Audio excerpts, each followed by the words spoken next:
Assalamualaikum warahmatullahi wabarakatuh. Halo teman-teman, selamat datang di podcast Aksioma Himatika IAD Probolinggo.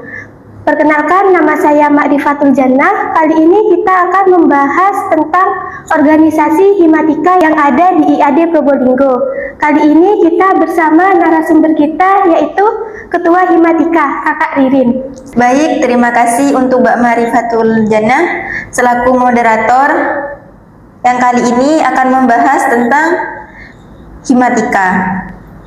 Oke Kak, saya ingin bertanya, apa sih organisasi Himatika itu?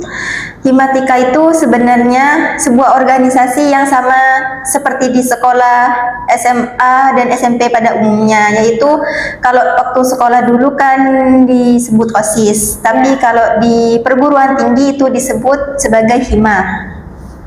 Yang artinya Himatika itu himpunan mahasiswa tadris matematika yang anggotanya di sana pasti tentunya semua anggota mahasiswa tadris matematika dan anggotanya itu berupa struktur ketua Hima, wakil Hima, bendahara Hima, dan beberapa ketua divisi lainnya.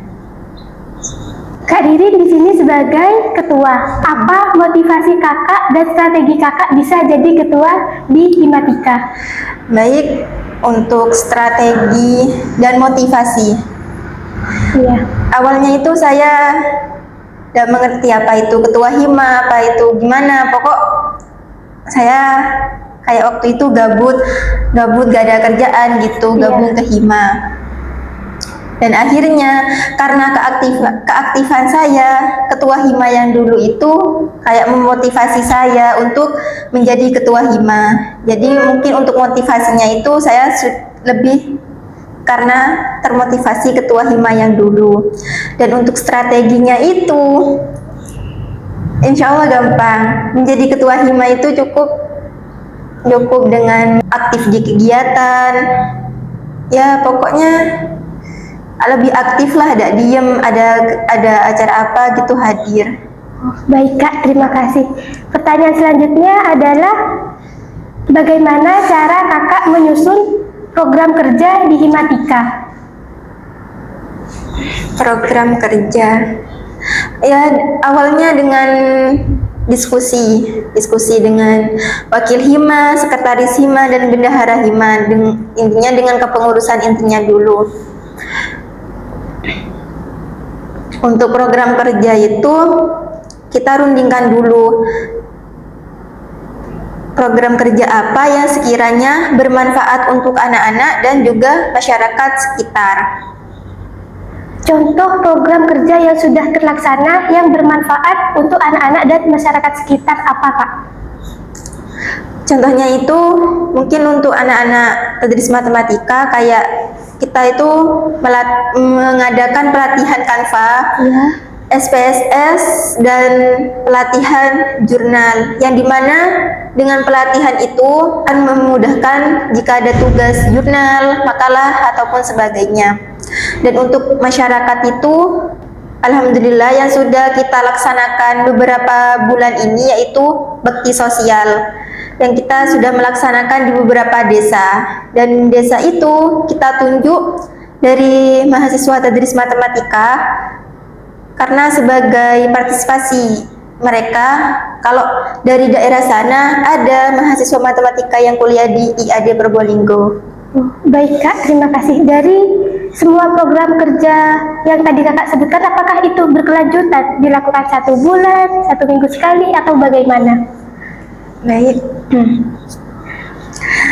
alhamdulillah itu kayak sudah berjalan setiap bulannya. Saya tadi juga lupa menyebutkan, kita juga ada proker Khatmil Quran, yang dimana di sana anak-anak biasanya nggak pernah ya, lebih jarang membaca Al-Quran, tapi dengan adanya proker itu lebih membuat mereka rajin lagi untuk membaca Al-Quran.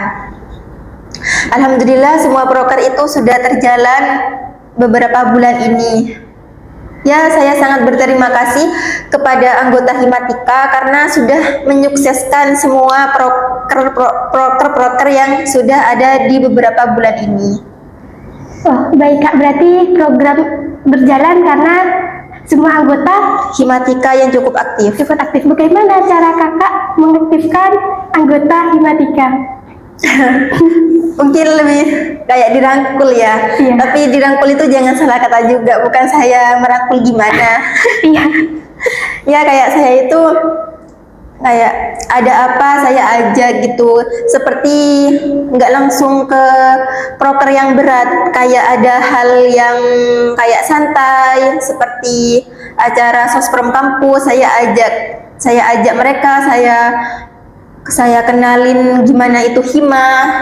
Ya alhamdulillah sih mereka kayak wah kayaknya enak Kak ya gabung di Himatika gitu. Wah, keren sekali. Alhamdulillah. Oke Kak, kan Himatika sudah banyak program yang terlaksana. Kesulitan apa yang dihadapi ketika melaksanakan program tersebut? Kesulitan itu saya dapati untuk beberapa akhir bulan ini, karena benar keaktifan seseorang itu pasti dari awal. Saya kan tadi juga sudah bilang kalau mahasiswa tadris matematika itu sudah cukup aktif, tapi ke belakang ini entah kenapa yang membuat mereka jarang aktif di kegiatan. Apa saya yang kurang merangkul lagi, atau saya yang terlalu berat memberi mereka beban, saya juga gak tahu Kak. Nah di sana saya juga bingung untuk menumbuhkan keaktifan mereka lagi itu bagaimana. Ya itu udah beberapa kendala akhir bulan ini, keaktifan anak-anak tadris matematika. Oke Kak, untuk pertanyaan terakhir, apa harapan Kakak untuk organisasi Himatika ini? Baik, pertanyaan yang sangat bagus untuk saya. Iya. Harapan saya di Himatika sangat banyak. Harapan saya untuk tadris matematika ke depannya, untuk adik-adik tadris matematika, teman-teman tadris matematika itu lebih diaktifkan lagi, lebih dijaga kekompakannya. Jika saya selaku ketua Hima meminta tolong, mungkin lebih diiyakan walaupun berat rasanya, karena saya tahu Kak semua orang itu pasti memiliki kesibukan. Iya, benar banget.